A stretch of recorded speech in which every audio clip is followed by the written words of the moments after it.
Laura Soto del área internacional, que ya nos acompaña en la mesa de CNN Chile Radio. Laura, y vamos a partir esta revisión en Ecuador. Tú nos cuentas, ¿qué tal? Bienvenida otra vez. Así es, ¿qué tal, José? ¿Qué tal? Esta explosión que ocurrió en horas de la tarde del día martes en la ciudad de Guayaquil, en una zona comercial y muy transitada, de hecho, de esta ciudad costera de Ecuador, que ya deja hasta el momento una persona fallecida, aparentemente un taxista que fue a mirar este fuego, este incendio que se estaba produciendo en este vehículo, que finalmente terminó siendo un coche bomba y que explota justamente en esa zona comercial de Guayaquil. Y por supuesto que ya en este caso autoridades locales están calificando este hecho ya como un atentado terrorista. Varias personas también resultaron heridas, por ejemplo, vehículos que también cruzaban en ese momento por la zona, resultaron con daños por una onda expansiva que produce justamente la explosión de este coche bomba. Eran dos vehículos, de hecho, según lo que indica el gobierno de Ecuador. Uno es el que finalmente detonó, pero el segundo, que también contenía una carga explosiva, logró ser neutralizado entonces por equipos especializados antes de que se produjera un estallido entonces de este segundo vehículo. Por supuesto que ya la Fiscalía del país ha abierto una investigación tras esta explosión. También se han dispuesto las diligencias justamente para el levantamiento del cadáver, la revisión de las cámaras de seguridad, todo lo que tiene que ver entonces para poder identificar a los responsables de este hecho en un país que sabemos que vive hechos ya sea de violencia en general, ya. Violencia política también, por qué se desarrolla este atentado justo en una zona tan transitada y comercial, cuál es el objetivo de la persona que finalmente intentó cometer entonces este hecho.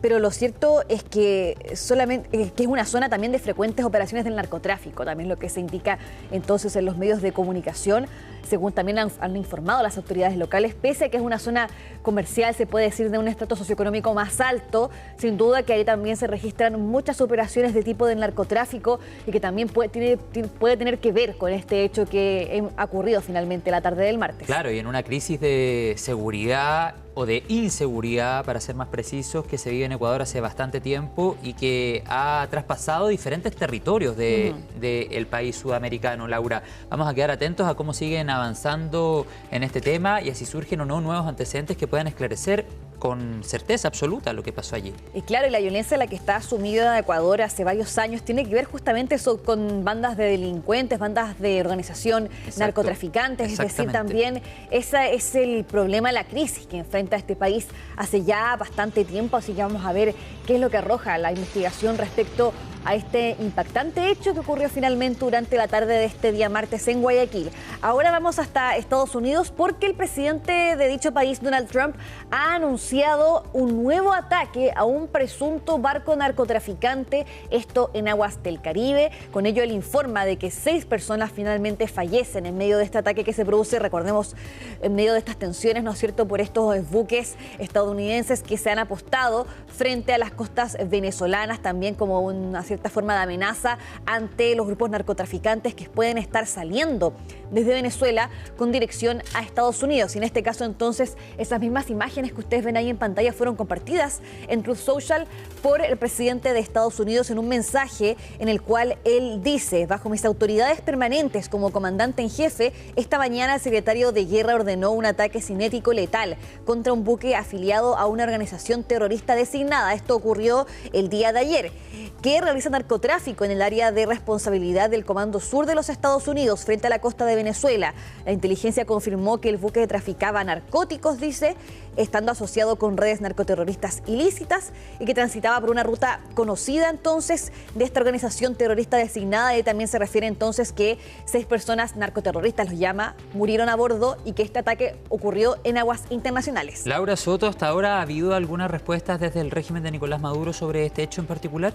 Por el momento no, pero vamos a estar bien atentos a cuál es la respuesta que puede ser entregarnos entonces por parte de Nicolás Maduro debido a este hecho que ya se suma uno más de los nuevos ataques, porque ya hemos visto que ya han ocurrido una tensión varios. Creciente, sí. Una tensión creciente es la que ocurre entonces en aguas del Mar Caribe, y con este anuncio que el propio presidente de Estados Unidos indicó con este video de alrededor de 30 segundos, que también muestra parte del presunto ataque. Así que por supuesto que vamos a estar ahí bien atentos.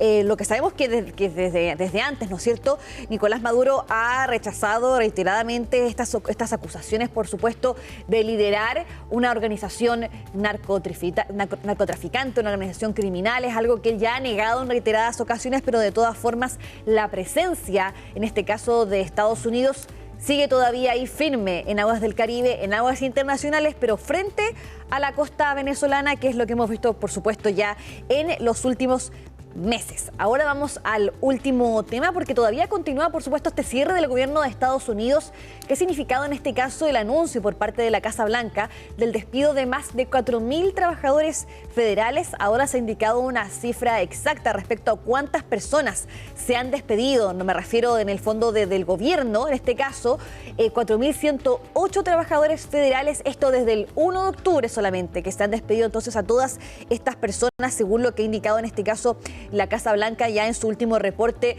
de cómo esta crisis, ¿no es cierto?, con el Congreso y lo que ocurre con este cierre del gobierno de Estados Unidos ha provocado también, o ha sido el impulso para que el gobierno de Estados Unidos también decida despedir gente, que era una amenaza también que vimos que él hace desde el momento en que el Congreso no se pone de acuerdo para aprobar un presupuesto federal, o más bien para aprobar en este caso un tiempo de una prórroga, ¿no es cierto?, al presupuesto federal, para poder seguir discutiendo finalmente cuál va a ser el presupuesto final del año fiscal. Bueno, esta no es la primera vez que pasa algo así en Estados Unidos. De hecho, en la primera administración de Donald Trump también se vivió algo similar. Claro. No tengo certeza si llegando a las mismas cifras de trabajadores que fueron despedidos, pero al menos este no acuerdo o esta no autorización de la prórroga que tú decías anteriormente ya se había dado antes en la primera administración de Donald Trump. Sí, claro, y también en otros gobiernos también, por ejemplo, sí, claro. En el caso de Joe Biden, perdón, en Obama, quiero decir, Obama, sí. Se llevó a cabo también, pero en el caso del primer gobierno de Donald Trump fue el periodo más largo en el que ha durado en la historia de Estados Unidos un shutdown, un cierre del gobierno. En ese caso fueron alrededor de 35 días, es decir, fue bastante extenso entonces. Y ahora debemos llevar ya como 15 más o menos. Claro, un par de semanas todavía, es decir, todavía no se supera entonces aquella cifra, pero lo cierto es que la declaración que fue entregada este día martes en una corte por parte del Departamento de Justicia finalmente presenta y estima esta cifra de trabajadores que han sido despedidos. Había un informe, de hecho, una nota del diario The Guardian, del diario británico, que indicaba que había trabajadores que ni siquiera sabían si es que habían sido despedidos o no, porque no tenían acceso a su correo electrónico institucional. Claro. Y estaban ahí en la incertidumbre de ¿fui despedido o no? Porque la cantidad fue muy grande, entonces también ahí aparentemente no ha habido una comunicación muy directa con las personas que realmente fueron víctimas finalmente de esta medida. Pero además del tema de los despidos, tenemos los trabajadores que son considerados como no esenciales dentro de un escenario. Por ejemplo, de museos, cosas así. Exactamente, de museos, de parques nacionales también, por ejemplo. Aquellos trabajadores no esenciales, los trabajadores en general, algunos son primero suspendidos de su cargo, es decir, por mientras no trabajan, mientras que otros siguen trabajando, los que son esenciales, pero sin sueldo. Entonces eso también es complicado, por supuesto. Muy complicado. El sueldo queda ahí en suspenso. Como estancado, claro. Exactamente. Laura Soto, te veo más rato en CNN Chile Radio, luego en CNN Tarde. Te agradezco la comunicación, la actualización internacional. Y contigo, acá en nuestra mesa de trabajo, te quiero invitar a que nos vamos al Parque Metropolitano a esta hora. Son las 10 de la mañana con 33 minutos, porque nos vamos a ir a la pausa, Laura Soto, con esa imagen, un poco más de 12 grados a esta hora en nuestra capital. Luego la comuna de Providencia y la máxima proyectada en 22. Si no me equivoco, esa es una vista de la ciudad empresarial, la comuna de Huechuraba. Volvemos a Providencia, ya estamos uno a uno desplegados en la calle en nuestra capital. Pausa, ya estamos de vuelta con las noticias.